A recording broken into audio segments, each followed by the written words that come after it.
Haider, welcome to Pharmacomms TV and thanks for joining us. We had a really good panel discussion earlier on at Pharma here in London. Can you share your thoughts from that about the modern customer? If you compare our industry to other industries, the complexity is the multiplicity of stakeholders, and also depending on how do you look at it from different functions, the definition is different. Or the priority of how to serve those stakeholders becomes different. If you talk to medical, obviously they want to serve the clinical practice differently than commercial, right? So that makes it complicated. But if you take a step back and you say, okay, what is a customer, whatever the definition is, looking at in a very complex field, sometimes we try to bring a simple answer and simple customer experience to complex field. And the solution that I'm finding is you have to create this multiplicity of solutions that comes at the same time, that makes sense, orchestrated somehow. We talk a lot about orchestrating a customer experience.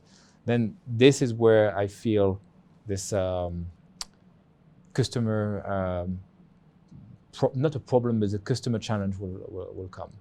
You've been involved in some great campaigns, as has Ferring. Can you talk about one that was innovative and what were your takeaways from that?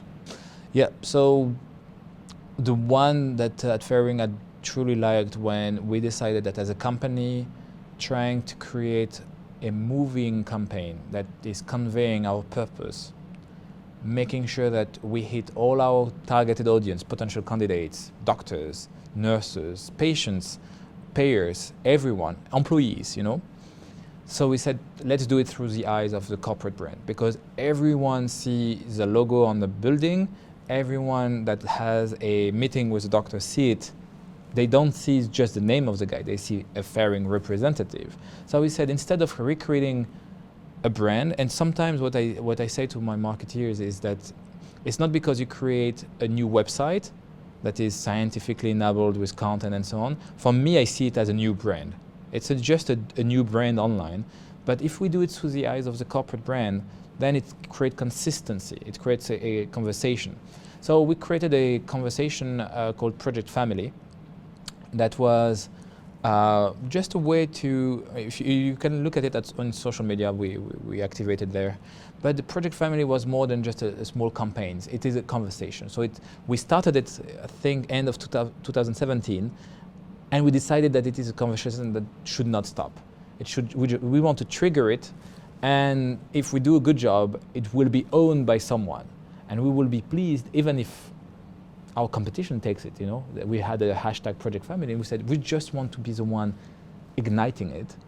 And what happened is created like a movement inside the company. People started to say, we like what you do now. People see what I'm doing in my daily job. So that was a good feedback. And then on our congresses, symposium, people started to look at us saying, this is fresh, authentic. So the tonality of it was right. And it didn't require to create a new brand. It just conveyed the purpose of the corporate brand, which then cascaded to all our therapeutic areas and, of course, the product we were serving. How important is patient centricity when it comes to pharma communications? Working with partners, and what mix of content can bring added value to the patient? We need to create the experiences, whatever they are, services or products, with the patient in mind. But somehow I felt in the last 10 years we were using the patient centricity just as a word to say we are okay, we are doing the right thing. We just put it on a slide, it's patient-centric.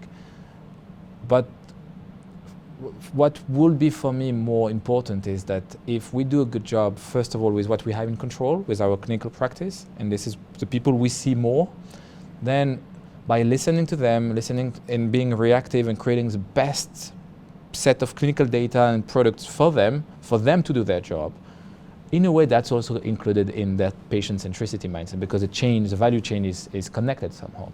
So I would say patient-centricity, yes, if you keep it as a purpose in your mindset, in your back of your mind.